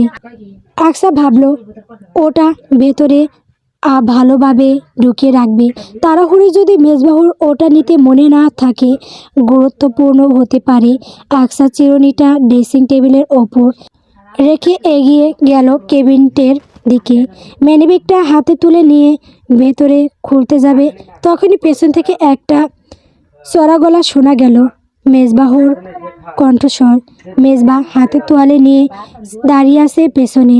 সদ্য গোসল করাই ওর চুল থেকে টপ টপ করে পানি ঝরে পড়ছে। মেজবা আকসাকে উদ্দেশ্য করে কর্কশ গলায় বলল, ডোন্ট টাচ দ্যাট। আকসা প্রথমে ঠিক বুঝতে পারল না, অপ্রস্তুত হয়ে জিজ্ঞাসা করলো, জি। মেজবা এগিয়ে গেল সামনে। আকসার হাত থেকে ম্যানিব্যাগটা এক প্রকার কেড়ে নিয়ে কঠিন গলায় বলল, এটা যেন আর কখনো টাচ করতে না দেখি তোমাকে। আকসা হতভম্ব হয়ে দাঁড়িয়ে রইল। হলোটা কি বুঝতে পারল না বিষয়টা। মেজবা ওকে পাশ কাটিয়ে তৈরি হতে গেল। আকসা ব্যাপারটা বোঝার চেষ্টা করতে লাগলো। ম্যানিব্যাগে এমন কি আছে যার জন্য ওটা ধরায় মেজবা এমন রড় আচরণ করলো। নাটোরের বাসটা সবেমাত্র ছেড়েছে। রিমু আর তাসিন এক সিটে বসেছে, আর জেমি আপু তার বাচ্চাকে নিয়ে মিহির সাথে বসেছে। আকসা প্রথমে ইতস্ত করছিল কোথায় বসবে ভেবে, পরে মেজবা ওকে ডেকে নিজের পাশে বসালো। মেজবা ফোনে কথা বলতে ব্যস্ত। এদিকে আকসার খুব বোরিং লাগছে। ও চিপস এনেছিল সাথে। চিপসের প্যাকেট ছেড়ে আপাতত চিপস খাচ্ছে আর মাঝে মধ্যে আর চোখে মেজবাউকে দেখছে। আকসা বাস জার্নির ক্ষেত্রে বরাবরই জানালার পাশে সিটটা প্রেফার করে, কিন্তু মেজবাউকে বসিয়েছে সামনের সিটে। আকসার ইচ্ছে হলো মেজবাকে বলতে যে ও জানালার পাশে সিটে বসবে। এই সিটে বসে ওর দম বন্ধ হয়ে আসছে। মেজবা কথা বলা শেষ হবে কখন কে জানে। কথা বলছে সহকর্মী রিদানের সাথে। রিদান ফোনের অপর প্রান্ত থেকে জিজ্ঞেস করলো, ছুটিটা কেমন যাচ্ছে কমরেড। মেজবা ফোনের এই পাশ থেকে জবাব দিল, এই তো কেটে যাচ্ছে আর কি, ফ্যামিলি এবং ফ্রেন্ড সার্কেলকে সময় দিচ্ছি, but always any time needed on call কন্ট্যাক্টের বল মিশন রেডি হোয়েনেভার। জানতাম কমরেড ইউনিফর্মও খুললেও দায়িত্ব ছাড়েনি। রিদানের কথা শুনে মেজবা সামান্য হাসে, আরও টুকটাক কিছু কথা বলে কল কেটে দেয়। আকসা এতক্ষণ মেজবাহর দিকেই তাকিয়ে উসখুস করছিল। মেজবা কল কেটে পাশে তাকাতে আকসার দিকে চোখ পড়ল ওর। আকসাকে এমন অস্থির দেখে জিজ্ঞাসা করলো, কি হয়েছে তোমার? আকসা অস্বস্তি জড়িত কণ্ঠে অস্পষ্ট গলায় জবাব দিল, দম বন্ধ লাগছে আমার। কথাটা শোনা মাত্রই মেজবা বলল, আগে বলবে না আমাকে? দেখি এপাশে আসো। মেজবা উঠে গিয়ে আকসাকে জানালার পাশে বসতে দিল। ও খেয়াল করলো জানালার পাশে বসা সত্ত্বেও আকসার অস্থিরতা কমেনি। কেমন যেন হাঁসফাঁস করছে ও। নীরব স্থবিরতা বিরাজ করেছে যেন। তবে আকসা যেন নিজের অস্থির অবস্থান লুকানোর প্রাণপণ চেষ্টা চালাচ্ছে, সেটা স্পষ্ট বোঝা যাচ্ছে। মেজবা সামান্য ঝুঁকে আকসার উড়োর ওপরে রাখা হাতের উপরে হাত রেখে নরম স্বরে জিজ্ঞাসা করলো, আর ইউ ওকে? আকসার মুখ থেকে কোনো আওয়াজ বের হলো না। মেজবা পুনরায় শান্ত স্বরে জিজ্ঞাসা করলো, আর ইউ ওকে আকসা? আকসা এবার হাঁসফাঁস করতে করতে অস্থির কণ্ঠে বলল, বমি পাচ্ছে। আমি বাস জার্নি করতে পারি না, করলেই এই সমস্যাটা হয় আর দম বন্ধ লাগে। মেজবা চিন্তিত হলো। লাক্সারি বাস এটা। বাসের সিটের সামনে পর্দার সিস্টেম করা রয়েছে। মেজবা হঠাৎ পর্দাটা টেনে দিল, এরপর পকেট থেকে একটা ছোট্ট কোটা বের করলো। টেস্টি হজমির কোটা এটা। বাসে ওঠার আগেই কিনে নিয়েছিল মেজবা।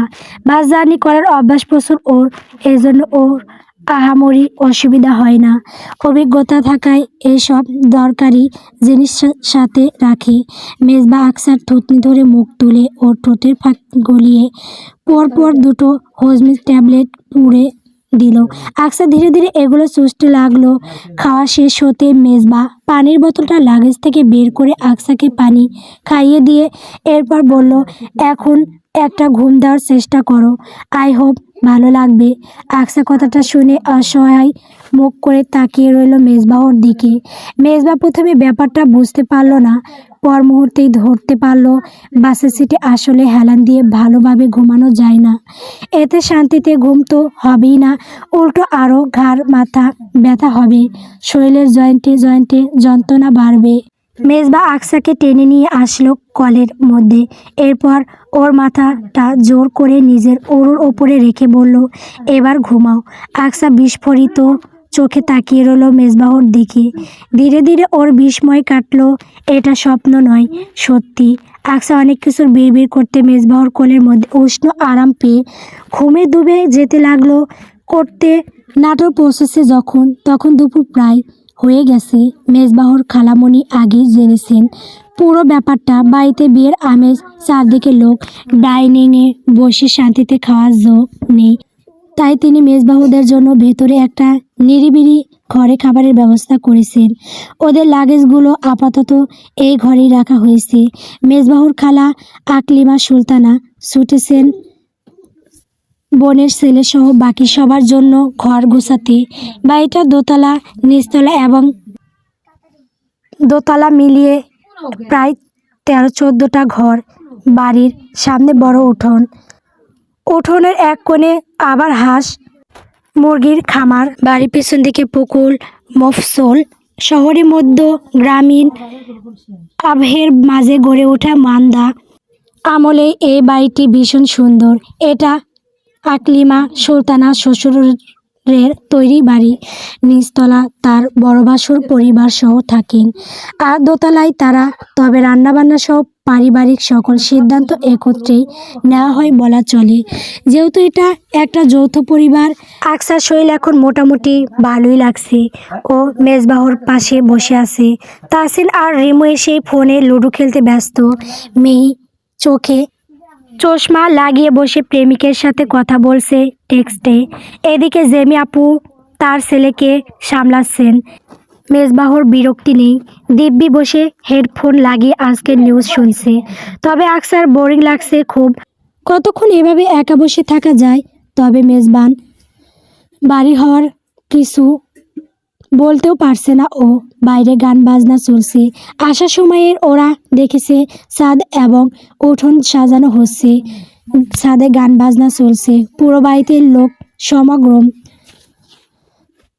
আকসারা যে ঘরে রয়েছে সেখানে ইতিমধ্যে কয়েকজন এসে মেজবাহুর সাথে কথাবার্তা বলে গেছে। ছোট খালামণি তার বড় যাকে নিয়ে সব কিছুর মধ্যে একে একে সব খাবার নিয়ে এলেন। ধোয়া ওঠা গরম গরম সিঁড়ি গুঁড়া চালের পোলাও, চিকেন রোস্ট, বিফ জ্বালানি, গরুর কালা ভুনা এবং এক থালিতে নাটোরের বিখ্যাত কাঁচাগোল্লা সাজানো। আকসার খিদেও পেয়েছে প্রচণ্ড। আকলিমা সুলতানা সবার প্লেটে একে একে খাবার তুলে দিতে লাগলেন। আকসার প্লেটে খাবার দেওয়ার সময় ওর সাথে টুকটাক কথাও বললেন। আকসা খাবার খেয়ে মিহি আর রিমুর সাথে উঠে গেল। বাইরে বের হতেই ওদের দেখা হলো ছোট খালা শাশুড়ির বড় ননদের ছেলে আরফানের সাথে। আরফান বারান্দায় ডেকোরেটরের নির্দেশনা দিচ্ছিল। মিহি আর রিমুকে দেখে হেসে কথা বলল। মিহি পাশে দাঁড়ানোর অপরিচিত মেয়েটার ওপর চোখ পড়তে আরফান এক দৃষ্টিতে পলকহীন তাকিয়ে রইল। ছেলেটা এভাবে তাকিয়ে থাকায় আকসা বিব্রত বোধ করলো। তখনই মিহি বলে উঠল, আরফান ভাইয়া, উনি হচ্ছেন আমাদের ভাবি, মেজবা ভাইয়ার বউ। আরফান একটু চমকালো বোধ হয়, ধাক্কাও খেলো। পর মুহূর্তে স্বাভাবিক হয়ে মুচকে এসে বলল, ভালো আছেন? জি আলহামদুলিল্লাহ, আপনি? ভালো। নাম কি আপনার? আকসা। খাওয়া দাওয়া করছো? আকসা। আপনি থেকে তুমিতে নেমে আসায় আকসা যেন আরও বেশি বিব্রত হলো।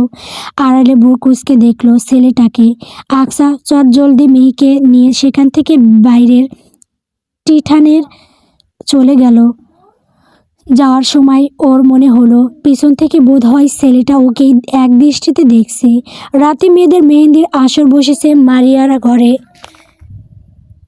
মারিয়া আকসার চাইতে বছর খানিকের বড়। মেহেন্দি আর্টিস্টরা এসেছেন মেহেন্দি পরিয়ে দিতে।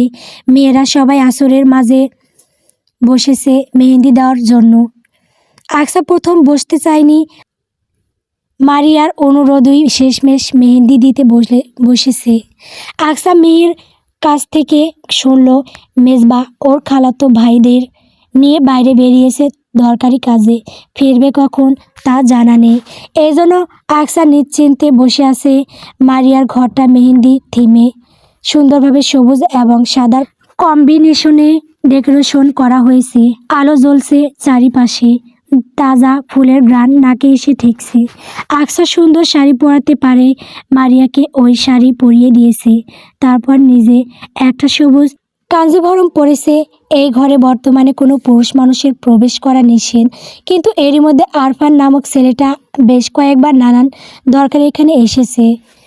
এই নিয়ে চতুর্থবারের মতো আসলো। মারিয়ার ফোনের চার্জারটা চেয়ে নিল। যাওয়ার সময় আকসাকে একধানি দেখে গেল।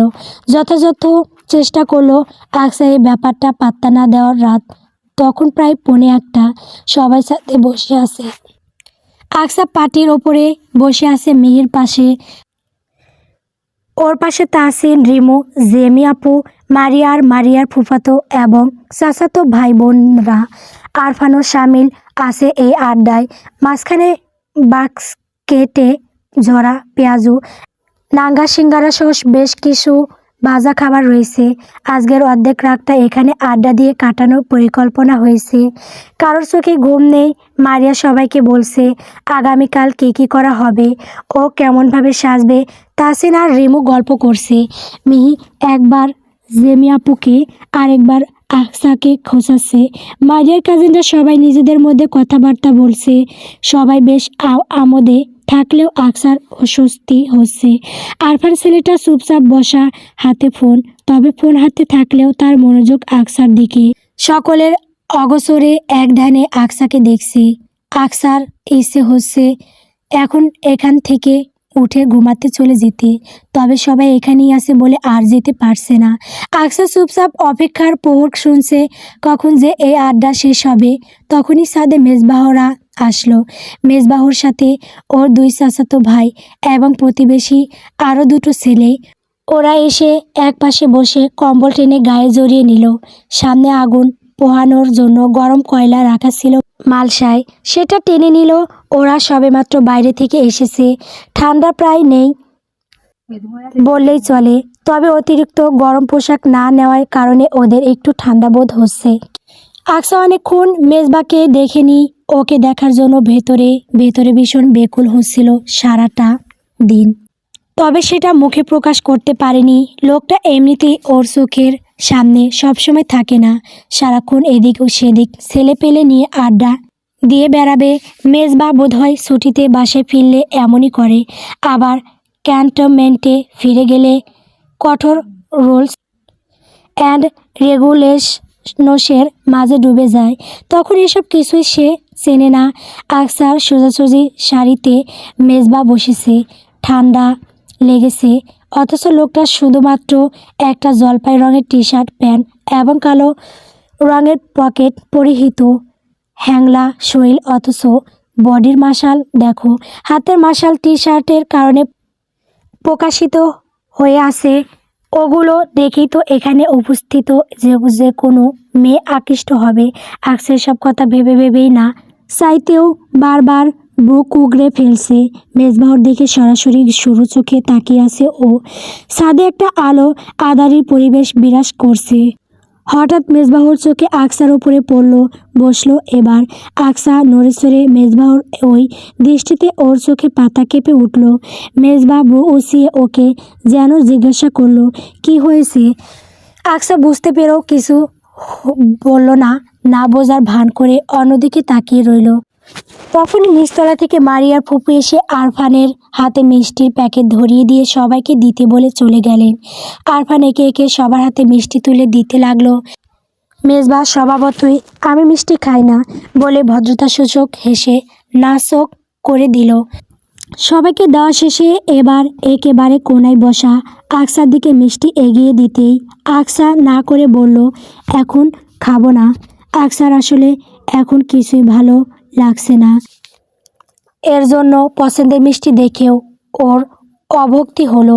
অন্য কেউ হলে বোধহয় আকসার অমন মুখভঙ্গি এবং বলার ধরনে একেবারেই রাজি হয়ে যেত, কিন্তু আরফান ওর ক্ষেত্রে নাছোড়বান্দা হলো যেন। খুব অনুরোধ করে বলল, প্লিজ আকসা, মিষ্টি নাও একটা, একটু খেয়ে দেখো, নিশ্চয়ই তোমার ভালো লাগবে। আরফানের মুখ থেকে আকসার নাম এবং তুমি সম্বোধন শোনা মাত্রই মেজবা চকিতে ঘাড় ঘুরিয়ে তাকালো ওর দিকে। চোখে মুখে ওর মারাত্মক ক্ষিপ্রতা। আকসার চোখ মেজবাহর দিকে পড়তেই ও মেজবাহর এমন প্রতিক্রিয়া দেখে ভ্রু কুঁচকে ফেলল। আরফান মজার ছলে বলেই চলেছে, তোমার মতো একজন মিষ্টি মেয়ে মিষ্টি না খেলে হয় নাকি? ওর কথাবার্তা শুনে মেজবাহর মুখের চোয়াল শক্ত হয়ে গেছে, ধীরে ধীরে মুখ কঠিন হয়ে আসছে। আকসা সেটা খেয়াল না করে হঠাৎ কী যেন ভেবে আরফানের হাত থেকে মিষ্টিটা নিয়ে মৃদু হেসে বলল, যা বলছেন। মেজবাহ এবার লাল চোখে আকসাকে কঠিন দৃষ্টিতে দেখল, তবে আকসা সেটা পাত্তাই দিল না। মিষ্টিটা হাতে নিয়ে ছাদ থেকে নেমে গেল। ওর অনেক বেশি ঘুম পাচ্ছে, আর জেগে থাকা সম্ভব নয়। মারিয়ার ঘর এটা, আজ মেয়েদের সবার এই ঘরেই ঘুমানোর কথা। ওদের আসতে বোধহয় এখনও ঘন্টা দুয়েক লাগবে। আকসা সবে ভেতরে এসে দরজা বেরিয়ে দিয়ে বসেছে বিছানার ওপরে, উল্টো দিকে ঘুরে বসেছিল ও। তখনই পিছনে দরজা খোলার শব্দ হতেই চমকে ঘুরে তাকালাম ও। মেজবাকে এই সময়ে এখানে দেখে হতভম্ব হয়ে এলো আকসা। উঠে দাঁড়ালো বিছানা থেকে। ওকে আরও বেশি হতভম্ব করে দিয়ে মেজবা ঘরের দরজা আটকে দিল। আকসা উদ্গ্রীব কণ্ঠে দূর হতে জিজ্ঞাসা করলো, দরজা বন্ধ করছেন কেন? মেজবা কোনো জবাব দিল না। ধীর পায়ে এগিয়ে আসলো আকসার কাছে। আকসা কিছু একটা বলতে যাচ্ছিল, সেটুকু বলার সুযোগও মেজবা ওকে দিল না। আকসার হাতের বাহু চেপে ধরে সামনে টেনে এনে জিজ্ঞাসা করছিল, আরফান তোমার সাথে এভাবে কথা বলছিল কেন? আমি কিভাবে জানবো? ওনাকে গিয়ে জিজ্ঞাসা করুন। আকসা ব্রু কুঁচকে কথাটা বলতেই মেজবা মাথা নাড়িয়ে চল শক্ত করে দাঁতে দাঁত পিষে বলল, ওকে তো জিজ্ঞাসা করব, তবে মুখে নয়, হাতে। হাতে মানে কি করবেন আপনি? মারবেন ছেলেটাকে? আকসা হতবাক হয়ে প্রশ্ন করে মেজবাকে। মেজবা কোনো জবাব দেয় না, বাইরে যাওয়ার জন্য প্রস্তুতি নিচ্ছে ও। শার্টের হাতা গোটাতে দেখে আকসা যা বোঝার বুঝে যায়। ও দ্রুত পেছন থেকে মেজবাহর হাতে বাহু টেনে ধরে আকুল কণ্ঠে অনুরোধ করে বলল, মেজবা না প্লিজ, আপনি জীবনে কখনো কোনোদিন মারপিট করেননি, আজ করলে আপনার ইমেজের ওপর ইফেক্ট পড়বে। পড়ুক। রোর কণ্ঠ সরতা শোনামাত্র আকসা ঢোক গিলল, তবু মেজবাহর হাত ছাড়ল না। আরও শক্ত করে জড়িয়ে ধরে কান্নারত স্বরে বলল, প্লিজ মেজবা, রিকোয়েস্ট করছি, এসব করতে যাবেন না। আপনাকে এসবে মানায় না। বিয়ে বাড়ি এটা একটা বাজে সিক্রেট হয়ে যাবে। হোক। মেজবাকে কোনোভাবেই আটকানো যাচ্ছে না দেখে আকসা এবার ওর সামনে এসে দাঁড়িয়ে পড়ল। মেজবাহর দুই হাত টেনে নিয়ে নিজের সাথে মিশিয়ে নিয়ে ভাঙা গলায় বলল, অনুরোধ করছি তো। আকসাকে টেনে নিজের সাথে মিশিয়ে নিল মেজবা। রোর স্বরে বলল, ওই ছেলে তোমাকে তুমি করে আর নাম ধরে ডাকার সাহস পেল কোথা থেকে? আমি সত্যি জানি না কিছু। প্রথম থেকেই ছেলেটা আমাকে দেখে অদ্ভুতভাবে কথা বলছে। এখন এতে আমার কি দোষ? ওকে একদম প্রশ্রয় দেবে না। ওর ক্যারেক্টারে প্রবলেম আছে। ওর থেকে দূরে দূরে থাকবে। আমি যেন আর ওর সাথে কথা বলতে না দেখি। মনে থাকবে? আকসা মাথা নাড়িয়ে সায় দিল। মেজবা বলল, আরও শালাকে তো আমি ভালোভাবে বুঝিয়ে দেব, কিন্তু মারপিট করবেন না প্লিজ ওকে। মেজবাকে কেউ কসমিন কালেও কোনোদিন মারপিট করতে দেখেনি। সেই লোক আজকে মারপিটের কথা বলেছে। আকসা এর জন্য বেশ ভালোই ভয় পেয়েছে। ওর বুক এখনও ধুকপুক করে কাঁপছে। আকসা হঠাৎ কিছু একটা মনে করে মেজবাকে জিজ্ঞাসা করলো, আপনি কি জেলাস? মেজবা, নো, জেলাসির কি আছে? কাগজে কলমে যেহেতু তুমি আমার ওয়াইফ, সুতরাং তোমাকে বাইরের ছেলে পেলেদের থেকে প্রটেক্ট করার দায়িত্ব আমার। আপনিও তো কথা বলেন বাইরের মেয়ের সাথে, সে বেলায় মানে? মেজবাবু কুসকে প্রশ্ন করতে আকসা একটা ঝুমকো দিয়ে ও কি করবে? আকসা এক ধ্যানে তাকিয়ে থাকে মেজবাহর দিকে। লোকটা করতে চলেছে কি বোঝা মুশকিল। ও চটপট গলায় প্রশ্ন ছুড়ে, কি করছেন মেজবা? মেজবা কোনো জবাব দিল না। আকসাকে কাছে টেনে এনে কপালে, মুখে, কানের ললিতে এবং হাত দুটোতে অজস্র চুমু খেলো। আকসা যেন জমে বরফ হয়ে গেল, নড়াচড়াই করতে পারছে না ও। আকসা বিড়বিড় করে বলল, মেজবা, কেউ চলে আসবে। মেজবা ওর কথা পাত্তাও দিল না। এবার সব ছেড়ে ঠোঁটের দিকে এগোলো। আকসার ঠোঁট জোড়া দেখলে নিতেই ও মেজবাহর গলা জড়িয়ে ধরল, নড়াচড়া করতে লাগলো অনবরত। মেজবা ওর কোমর ছেড়ে মুখে 2 হাত রাখলো। আস্তে আস্তে হাত দুটো গলার নিকটে গিয়ে বিচরণ করতে লাগলো। আকসার অজানা কারণবশত কান্না পাচ্ছে। না রাগ, না দুঃখ, না তো অভিমান, আবার আনন্দও নয়। তবে মেজবা কাছে আসলে প্রতিবার ওর এমন হয়। আকসার ঘাড়ে মেজবার মুখ ডোবাতেই আকসা ওর মাথায় ছোট্ট চুলগুলো শক্ত করে আগলে ধরে মেজবাকে বিড়বিড় করে বলল, কেউ চলে আসবে মেজবা। মেজবা নিজের কাজ করতে করতে ব্যস্ত গলায় জবাব দিল, আসুক, দরজা বন্ধ। যদি জানে এ ঘরে আসি আমরা, জানুক স্বামী স্ত্রী এক ঘরেই তো থাকবে। মেজবা কথাটা বললেও আকসা ঠোঁটে আরেকটা চুমু খেয়ে ঘর থেকে বের হয়ে গেল। আকসা বিধ্বস্ত পুরুষালী ছোঁয়া পান্ত শৈল আর এলোমেলো শাড়ি নিয়ে বিছানার ওপরে বসে রইল। শাড়ির আঁচল খুলে পড়ে গেছে কখন সে খেয়ালই নেই। মেজবাহর আগড়ে ধরার কারণে চুলগুলো এলোমেলো প্রায়। আকসা কিছুক্ষণ আগের ঘটনা মনে করেই লজ্জা পেয়ে মৃদু হাসল। তবে হঠাৎ ওর মনে পড়ল, মেজবা তো ওকে ভালোবাসার কথা বলেনি কখনো। মেজবা ঘরের ভেতরে দাঁড়িয়ে কারো সাথে চিন্তিত মুখে কথা বলছিল।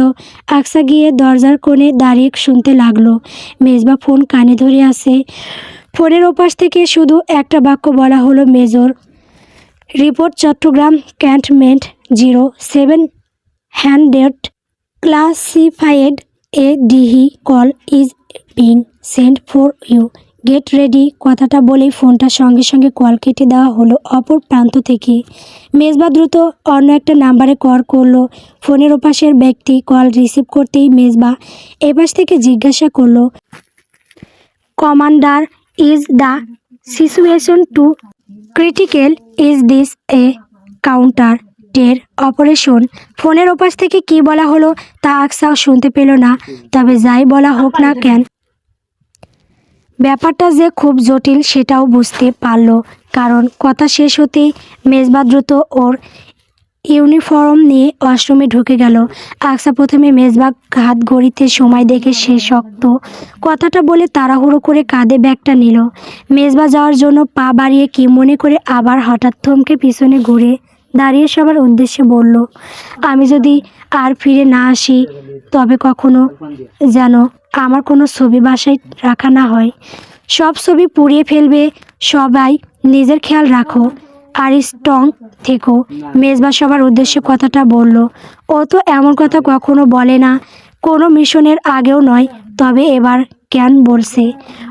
ওর কি লাইফ রিস্ক আছে এই অপারেশনে? সবাই একদম চুপ হয়ে গেছে। সবার মুখ কালো হয়ে গেছে। মেজবাহর মামনি আর চাচি তো ইতিমধ্যে হাউমাউ করে কাঁদতে শুরু করেছেন। তবে মেজবা ঘুরেও তাকালো না, আর না তো তাদের কোনো সান্ত্বনার বাণী শোনালো। এসব উহাই রাখলো। দেশের প্রতি দায়িত্ব সে কোনোভাবেই এড়িয়ে যেতে পারবে না। যুদ্ধ অথবা মৃত্যু, একথা সোলজারদের জন্য মহাসত্য। আকসা এতক্ষণ দেওয়ালের কাছে ঘেঁষে অসহায় মুখ করে দাঁড়িয়েছিল। বুক কাঁপছে ওর, মন হু হু করে কাঁদছে যেন। ও কি তবে অল্প বয়সে বিধবা হয়ে যাবে? সদ্য তো বিয়ে হয়েছিল, এখনও সংসার করা হলো না। ফুলসজ্জার ফুলও ফুটলো না। মেজবা কি আর ফিরবে না? নানান নেতিবাচক চিন্তা মাথায় আসছে আকসার। কেন জানি ওর ভীষণ কান্না পাচ্ছে। তবে আকসা এক ফোঁটাও কাঁদল না, যথেষ্ট শক্ত এবং শান্ত রইল। সবাই তখন দরজার কাছে দাঁড়িয়েছিল। আকসা হঠাৎ সবাইকে পাশ কাটিয়ে দৌড়ে নিচে নেমে গেল। পরনের ওড়নাটা এক পাশ মাটিতে পড়ে আছে, সেদিকে ন্যূনতম খেয়াল নেই। আকসার মেজবাহর জন্য জিপটা গেটের বাইরে এক পাশে দাঁড়িয়ে আছে। মেজবা সবে ড্রাইভার সিপাহী ইকরামের পাশের সিটে ব্যাগটা রেখেছে, জিপে উঠতে যাবে।